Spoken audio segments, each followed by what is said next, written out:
warahmatullahi wabarakatuh. Kami dari kelas 11 TKJ 2. Perkenalkan, nama saya Emma sebagai Laras. Saya Hani sebagai Nawang Windu.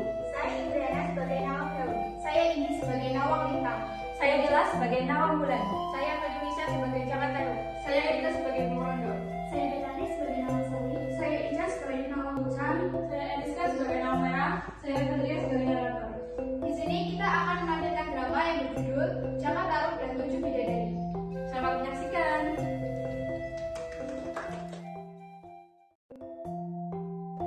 Pada zaman dahulu, di sebuah desa terpencil, hiduplah pemuda yang bernama Jaka Tarub.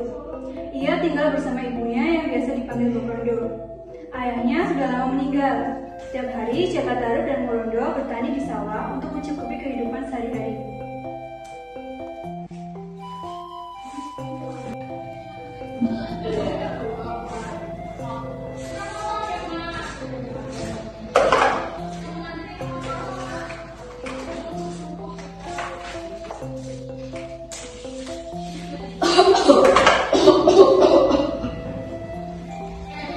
Ibunya malah baik-baik saja cuma batuk.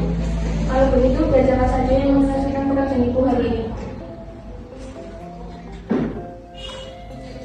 Jaka dan Morondo bersiap-siap pulang. Setelah sampai di rumah, Morondo yang saat itu sedang duduk beristirahat memanggil Jaka Tarub untuk membicarakan suatu hal. Coba, mari nak. Kenapa ya? Kamu kan sudah dewasa, nak. Udah saatnya memandang gadis. Ada gadis yang sangat mencintai. Kamu pantas untuk memilangnya. Siapa gadis itu? Laras, aku tidak menyintainya, Bu. Tapi kalau ibu sudah tiada lagi, siapa yang akan mengurusmu? Jangan berbicara seperti itu, Bu. Keesokan harinya, Jaka Tarub pamitan dengan ibunya dan segera pergi ke sawah. Bu, jangan pergi ke sawah. Walaupun sendirian, hal itu tidak menyurutkan semangatnya untuk bekerja. Saat perjalanan menuju sawah, ada seorang wanita yang mengikutinya. Jaka! Kamu mau kemana? Ke sawah, ada apa? Bagaimana kamu sudah menerima tawaran hidung itu untuk menikahiku? Aku tidak menyintaimu, jadi aku tidak akan pernah menikah denganmu. Setelah mendengar perjalanan Jaka, Laras berlari ke rumah dengan perasaan kecewa. Hari sudah semakin sore. Jaka Tarub memutuskan untuk pulang ke rumah.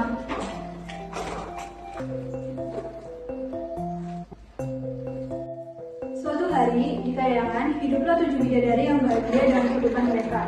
Mereka selalu menghabiskan waktu dengan bermain bersama. Salah satunya pergi ke bumi.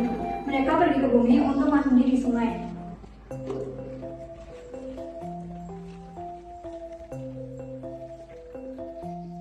Bukankah hari ini sangat cerah sekali?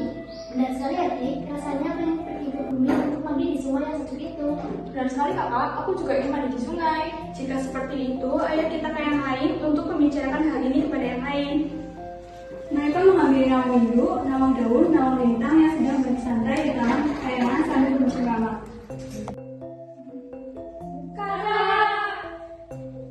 Ya, Ibu, ada apa? Ayo kita ke bumi. Aku ingin mandi di sana. Sudah lama sekali kita tidak ke sungai. Baiklah adikku, tapi kita harus meminta izin terlebih dahulu kepada ayahanda.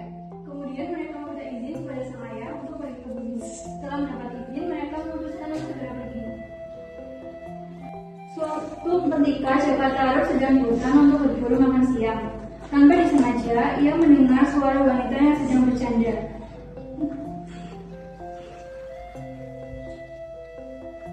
Wah, ada 7 wanita cantik. Mungkin salah satu di antara mereka adalah jodohku. Jaka Tarub berjalan mendekat menuju sungai. Di tepi sungai, Jaka Tarub menemukan selendang-selendang yang tergeletak. Jaka Tarub mengamati dan mencuri salah satu selendang itu, kemudian menyembunyikannya.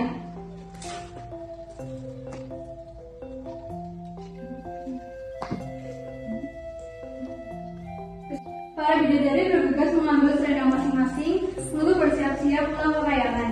Namun, Nawang Bulan kebingungan mencari selendang miliknya. Cepat adik-adikku, saatnya kita kembali ke kayangan. Kita sudah terlalu lama di sini. Sebentar Kak, selendangku hilang. Aku tidak bisa pulang tanpa selendang itu. Kalau gitu, ayo kita cari.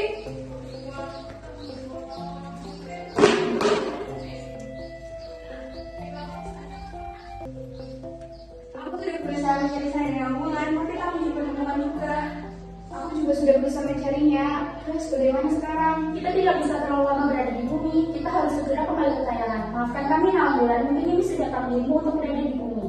Tapi bagaimana dengan aku di sini? Kita harus segera pergi Nawangwulan. Maafkan kami Nawangwulan, hari sudah semakin gelap, ini akan bahaya untuk kita. Iya benar sekali Nawangwulan, kami tidak bisa berbuat apa-apa. Kamu jauh dari baik aja. Selamat tinggal Nawangwulan. Karena bidadari itu meninggalkan Nawangwulan sendirian, sedangkan Nawangwulan masih belum membuka selendangnya. Nawangwulan menangis seorang diri di sungai. Saat mendengar Nawangwulan menangis, Cakatarup segera menghampiri Nawangwulan. Kenapa kamu menangis? Selendangku hilang, aku tidak bisa kembali ke kayangan tanpa selendang itu. Kayangan, kau seorang bidadari. Iya. Daripada kau tinggal di tanah sendirian, bagaimana kamu tinggal di rumahku? Benarkah? Iya, kau bisa tinggal di rumahku sementara waktu. Terima kasih banyak. Oh iya, siapa namamu? Aku Nawangwulan. Nama yang bagus, aku Jaka. Ayo ikut denganku. Nawangwulan merasa senang dan akhirnya ia mengikuti Cakatarup menuju rumahnya. Hari demi hari dijalani oleh Nawangwulan dan Cakatarup. Seiring berjalannya waktu, mereka semakin dekat dan mengenal satu sama lain, hingga sebuah rasa muncul di antara mereka dan akhirnya mereka memutuskan untuk menikah. Namun ada pihak yang tidak menyukai pernikahan mereka, yang tak lain adalah Laras. Laras berniat untuk menghancurkan pernikahan mereka. Nawangwulan, kamu yang merasa Cakatarup mencintai wanita lain? Tidak mungkin, Cakatarup hanya mencintaiku. Memangnya wanita siapa yang kau maksud? Aduh, Nawangwulan, wanita itu adalah aku. Nawangwulan langsung bergegas pulang ke rumah dan menemui Cakatarup untuk menanyakan kebenaran tentang apa yang telah dibicarakan Laras. Apa kamu mencintai wanita lain selain aku? Apa yang kau bicarakan? Kata Laras, kamu mencintai Laras. Laras, sialan. Dengar, aku sudah lama mencintaimu. Dan aku berani bersumpah bahwa aku hanya mencintaimu. Setelah pernikahan Nawangwulan dan Cakatarup sudah cukup lama, permasalahan antara Nawangwulan dan Cakatarup mulai muncul. Laras kembali menghasut Nawangwulan karena masih belum menerima pernikahan antara Nawangwulan dan Cakatarup.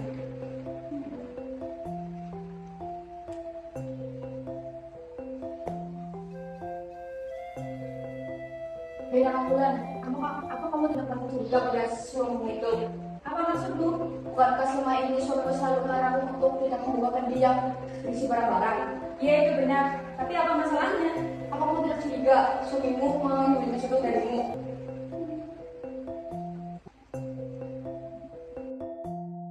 Pada saat Nawangwulan pulang ke rumah, dia melihat Cakatarup baru pulang dari ladang. Assalamualaikum. Waalaikumsalam. Sudah pulang? Iya, dalam masakan makanan untuk ya. Kali. Saat akan memasak makanan di dapur, Nawangwulan beringat perkataan Laras.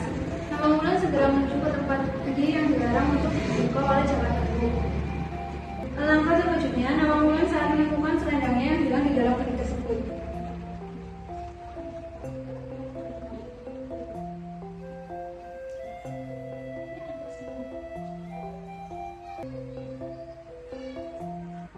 Ternyata selama ini Cakatarup yang telah menemukan selendangku. Setelah Nawangwulan mengetahui bahwa selendangnya dicuri oleh Cakatarup, Nawangwulan pun memutuskan untuk kembali ke kayangan dan meninggalkan Cakatarup.